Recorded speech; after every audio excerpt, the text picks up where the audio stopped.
Hey guys, this is Stephanie and I'm Stacks on Stacks on Stacks.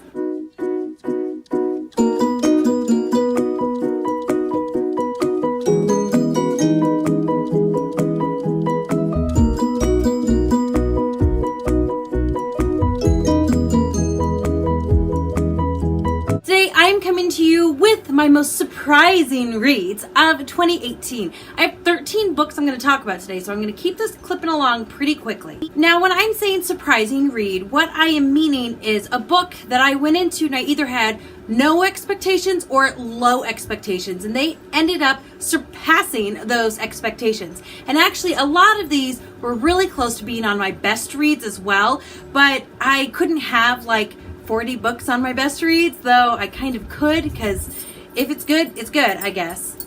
Hi, Rosita. This is my sister's dog, Rosita. Well, she's a horse. Come on, Rosita. You can see her. She's huge. Aren't you, Rosita? Can you look at the... Oh, you drank water, and it's all over me now. She's so gross. The thing is, I do like... Oh, it's so gross. I do like big dogs, but they are hairier and they shed more and they poop bigger and they take up more space on the couch and they'll like push you off the couch. They're also louder and, well, bigger. And I do love dogs and I like Rosita a lot, but when she leaves my house, I will be okay with it. She is the size of a horse. My dogs can literally like stand underneath her while she's just standing. And it sounds like a person coming down the stairs when she comes down the stairs. So you may hear that in a few of these videos. Enjoy! So the first surprising book I'm going to talk about is actually a collection of 4 volumes of the graphic novel Paper Girls by Brian K. Vaughan. And I am not going to picture these, just so you know, because there's just so many. I'm not going to do it. I read the first 4 volumes last year and I loved them. I thought they were fantastic. This is a graphic novel that takes place in the 80s and it follows some paper girls, which I was a paper girl in the 80s, so woot woot.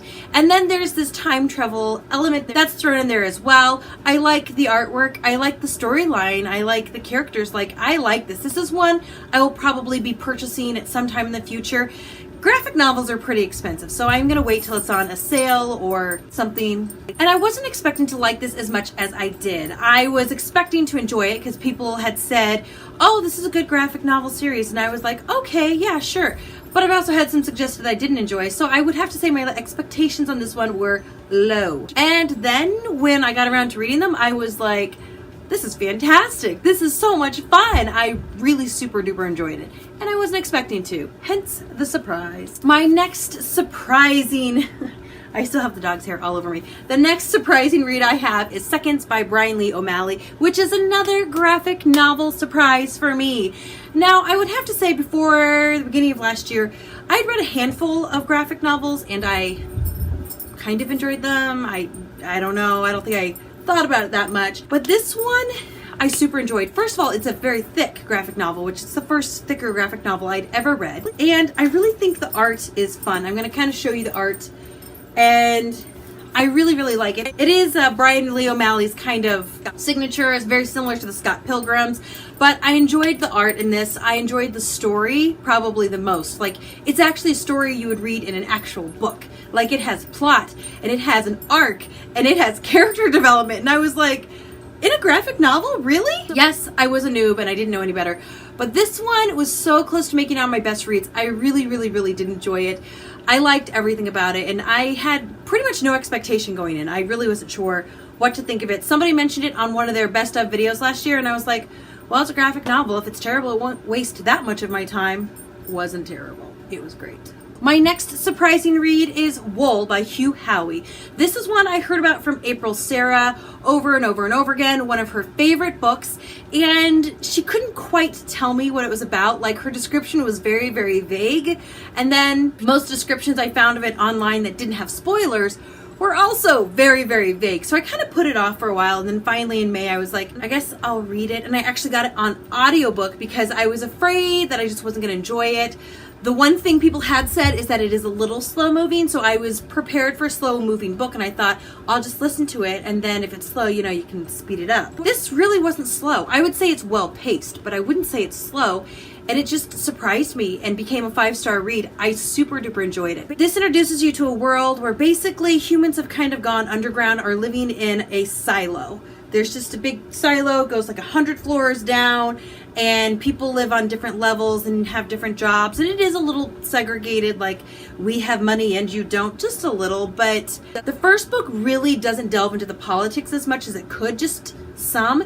More into the story, and it's like 5 short stories that at first feel very disjointed, but by the end of the third one, very connected. And I do believe the next 2 books in the series are similar. I do want to get to those eventually, especially since this turned out to be such a good read. The next one I have is yet another graphic novel, and that is Snot Girl, also by Brian Lee O'Malley, which I super did enjoy. Now, the art in this one is a little bit different from the Scott Pilgrim and Seconds art, but I really did enjoy this one. This is a girl who is a fashion blogger, and she has green hair, and it's kind of like vapid, like she's like, oh my goodness, my social media this, and are they looking at me? Are they thinking that I'm fat? Like things kind of like that, but at the same time, you're in her head, so it's very endearing. Basically, she accidentally takes 2 different medications for her allergies, and let's just say there's a chunk of time that she can't account for, and things happened during that chunk of time. So we're following our Snot Girl in her slightly vapid little world, but it's good plot development, interesting characters, and it's just fun. There's a second one out. I haven't read it yet, but this again is a series like Paper Girls. I think I'm just gonna have to follow and eventually buy. Next, I have Eleanor Oliphant is Completely Fine. This is by Gail Honeyman. I really, really love this. This is another one that was just this close to making it to my best reads. I loved it. In this book, we are following Eleanor Oliphant. She is British. She works at a tech company, I think, and does something there. That's about all you're going to get from me about a person in real life that works at a tech company too, because I don't get it and I don't care. Eleanor is clearly missing a few social skills. She doesn't really have any friends at work or outside of work or anything like that. And there's a new guy in the tech department at this company she works at who she has to interact with a little bit. And then they kind of run into each other outside of work and see this older man collapse on the street. Well, being a nice person, I mean, she's awkward, but she's not mean. They call the ambulance, they make sure he's okay. And the next day, the tech guy comes down to her office and says, hey, we should go see this old man and make sure he's okay. And what you don't realize is this is the beginning of a journey for Eleanor of figuring out who she is and figuring out how to interact with other people and things along those lines. Eleanor is definitely on the spectrum, and you figure out why. Yeah, big dog, I told you. And the way Gail Honeyman writes her, you have so much understanding and compassion for this character, where in real life, if you met this character, you might just write her off. You would never write her off after seeing things through her eyes in this book. And I really liked it. This is actually a book I will probably reread at some point, maybe this year or maybe next year. I'm not really sure. But it's a book I super enjoyed and I don't own. I should own it. Why do I not own it? I think what I enjoyed the most about Eleanor Oliphant is that this book gives me a perspective that I would never have gotten any other time. If I wasn't reading about this person and reading from their point of view, I never in my life would actually experience the things she experiences or see things the way she does. And I super enjoyed that. It really pushed me outside of who I am and my comfort zone and my life and my friends and everything to a world that I do need to see and I do need to understand it. I totally appreciated that. This book surprised the socks off of me. I loved it. The next one I'm going to talk about is Big Little Lies by Leanne Moriarty. This book definitely surprised me. I wasn't sure what I was expecting from this book. I actually read it for a readathon I did that was like, read a book that's outside of your comfort zone. And I had gotten it at some point. I want to say it was on the dollar sale at Book Outlet. Well, I'll get a book for $1. Why not? And I don't know if I actually expected to read it when I bought it. But when they said read a book outside of your comfort zone, I thought, well, this is contemporary kind of mystery. Definitely outside of my comfort zone, not something I normally read. So I picked it up and I was surprised how much I liked this book. Now, this is a movie cover. I don't like movie covers on books. I don't like real people usually on books. It just doesn't float my boat. And I did watch the miniseries after I read the book and it wasn't as good at all. And they changed some stuff that I actually thought was much stronger in the book, so meh. Basically, in this book, at the beginning, we know that somebody's dead. We don't know who. At the end of each chapter, there's some quotes that are taken from the investigators that are investigating this death. And it basically is centered around, I think, a kindergarten class and the moms of those kindergartners. And it takes place in Australia, which I didn't realize until they were talking about Christmas during the summertime. And I was like, Christmas during the summertime, And then I read up on Leanne Moriarty and everything made sense. I was definitely surprised at how much I enjoyed enjoyed the journey, and I was definitely surprised at how they wrapped things up at the end. I didn't find it super predictable, which I'm an Agatha Christie lover, and I can usually predict things to a degree, and I didn't feel like it was necessarily giving everything away along the ride. I felt like there were lots of surprises in this book, and I liked that. The next book that surprised me is The Girl with All the Gifts by M.R. Carey. Now, this one, I really didn't know what it was about. I heard about it from Game of Tomes, and all they said is, I'm not even going to tell you what genre it is because that's going to give things away. I will tell you what genre it is. It's kind of a sci-fi, alternative, future book. And that's all I'm really going to tell you about that part. And in this, we are following a little girl named Melanie who is part of a gifted program. And things start to go a little wrong. But you kind of get to see what Melanie's real gifts are as the book progresses. That's all I'm going to tell you about it, because the less you know, the better it's going to be and the more surprising it's going to be. I definitely enjoyed this book. This book is also outside of my genre. It is not a typical book for me to read. I did watch the movie after this, and they actually did a pretty good job. Like, I feel like they hit most of the main points. They changed a few things, but at the same time, the book's usually better, and it was in this case too. But it still surprised me, and I still definitely enjoyed it. Also a surprising read was We Should All Be Feminists by Chimamanda Ngozi Adichie. I don't think I said that right. I don't think I ever do. I don't know what I was expecting exactly with this tiny little essay in book form, but I wasn't expecting to give it 5 stars. That is for darn sure. I remember when I was first starting to watch BookTube, it was super popular. People were like, oh my goodness, you should read this. Oh my goodness, you should read this. And I just was kind of like, okay, I guess I'll read it. I don't know. And I didn't think too much about it. And then a friend of mine in real life was like, oh, I read this. It's really short. It's like a 50-page book and you should read it. And so I went to get it from the library, and they oddly enough didn't have it in book form, but they had it on audiobook. So I listened to it in like 45 minutes and I loved it. And I was like, oh my goodness, it is a really good book. And I was super surprised that a 50-page essay could be interesting and engaging and make me want to read more. Because when I think of essays, I think of like dissertations and things like that. Because yes, people like, wrote a book, but that's the kind of book that gets filed in the library and nobody ever reads again until they too have to write a dissertation on the same subject.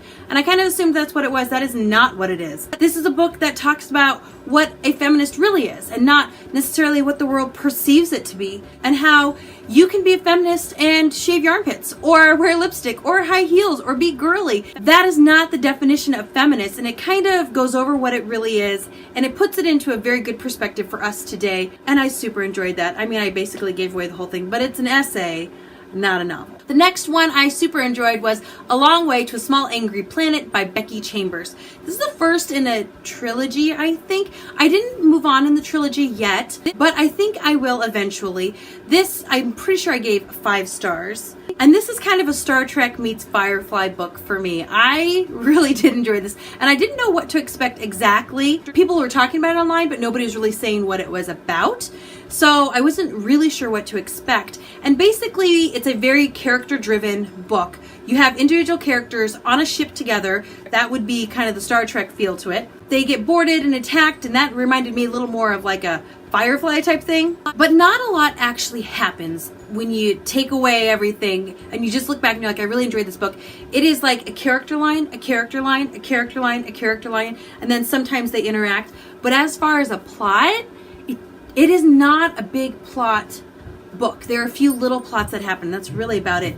Yet I still super enjoyed this book. And that's because I think Becky Chambers is really good at writing characters. And that's such a great quality to have. I am generally more of a plot driver, but I still need good characters. But at the same time, this was very good writing. I really did enjoy this book, and it kind of surprised me. The next surprising book I have is Book of M. And I don't remember who wrote this, so I'll make sure to have the picture up here. This is one I heard about from Kat over at Brews and Reviews. And again, she didn't say a lot about it. Basically, all I knew going into this was that there is like a virus and it attacks people. They don't know exactly how this is spreading or how you get it or how you don't get it. All they know is that at first you lose your shadow and then you start losing memories. And we're talking like big memories, like I'm married, this is my name, this is what I do for a living, this is where I'm from. But this is spreading all over the world and people are very, very afraid. And then, like most post-apocalyptic books, things start shutting down because people aren't functioning without all society kind of functioning together. So we're following mainly a married couple and a guy who has already lost his memory for different reasons. So when I describe it like that, it's still a pretty vague book. You're kind of like, okay, I still don't know what this book is about. Yet I really did enjoy it. This is a book that's a great example of having driving characters with a really great plot. I will say I feel like the plot didn't come until like a quarter of the way into the book. So the first quarter I was like, I don't feel like anything's actually happening, and I'm just kind of getting to know some people. But it really was just kind of giving us a setting for the scene, so by the time things start moving along, they really move along quickly. I super enjoyed this book. I'm pretty sure I gave it 5 stars, and it was definitely a book that took me by surprise. The next book I read was Death Note, and it's actually a manga. I don't know who wrote this one. Again, I'll try and put a picture of it here, since I don't remember. And I loved this one. I wasn't expecting to love it. I'd read manga before and I'm like, yeah, it's good. This one was great. I thought it was fantastic. This one has like a plot, like the whole thing is plot. Like it's a great story, and the story you think it's gonna go one way and it goes the other. And I was like, this is fantastic. And it's a series of like 13 books, and my library doesn't have the second one. So I have not been able to continue on with this yet, but I requested it. And I'm annoying with my library requests, and I do the same requests every month till they buy me the book that I want. Yes, I do that. So I'm hoping I can continue on with this series. Basically what happens is Death loses his notebook, and this kid finds it, and if he like basically writes your name in it, you die. So at first he's writing the names of like, you know, people who are terrible people and should die. But then, you know, the human side of him comes in a little bit, and he's like, well, you know, what about this person I don't like? What about them? Or what about this? And then there are a bunch of other aspects that kind of weave into it as well. And they created a great story that really is quite gripping, and I want to keep going on it. And the last 2 I'm going to talk about is I Hate Fairyland, Volume 1 and 2. There are 2 more volumes in this that I do need to read, but the first 2 volumes were hilarious. I was laughing so hard. I was loving it so much. This was also referred to me by Kat from Brews and Reviews, and I read it with the Get Graphic Readathon. I did not expect to love it as much as I did. Not in the slightest. I kind of knew the premise was there was a girl who gets stuck in fairyland. A little girl is stuck in fairyland for 30 years. And so 30 years later, she's a 30-year-old in a little girl's body. Now this is a very violent and gratuitous graphic novel. It is definitely adult. It is not for children's. But boy howdy did it make me laugh. I was chuckling my butt off. I thought it was fantastic, and I couldn't tell you why I haven't read the next 2. No idea. So that is it, you guys. Those are my surprising reads of 2018. Please feel free to comment down below. Let me know if you've read any of these. First of all, I would love to know your opinion on them. Did they surprise you too? Or were you like, oh, I already knew that was going to be a great book, or maybe you didn't like them? That's always interesting too. Let me know the most surprising book you read last year. What was a book you went into either knowing nothing or having some super low expectations and ended up being pretty stinking good? Comment with that down below. Don't forget to like, don't forget to subscribe, and I will plan to see you guys later. Goodbye! Sponsored by coconut water. I wish.